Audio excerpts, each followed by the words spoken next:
Sebuah tenda pernikahan roboh pasca diterjang angin puting beliung di Sulawesi Selatan. Akibat kejadian tersebut, pesta pernikahan tetap dilangsungkan dengan tenda darurat.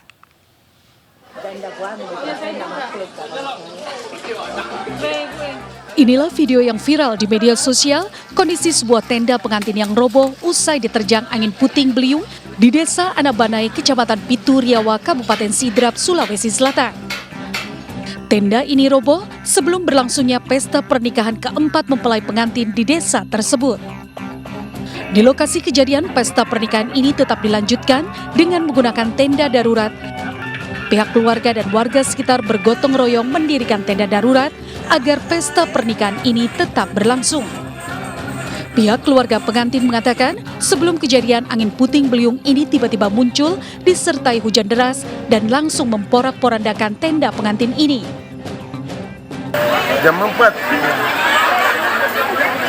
hujan deras lagi hujan, tidak lama kembali hujan lagi, langsung datang hujan puting beliung.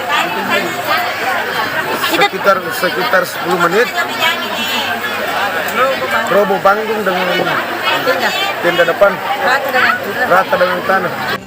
Meski menggunakan tenda darurat, pesta pernikahan keempat mempelai yang kawin kembar ini tetap berlangsung dengan meriah. Dari Sidrap, Sulawesi Selatan, Erwin Ekatama, iNews melaporkan.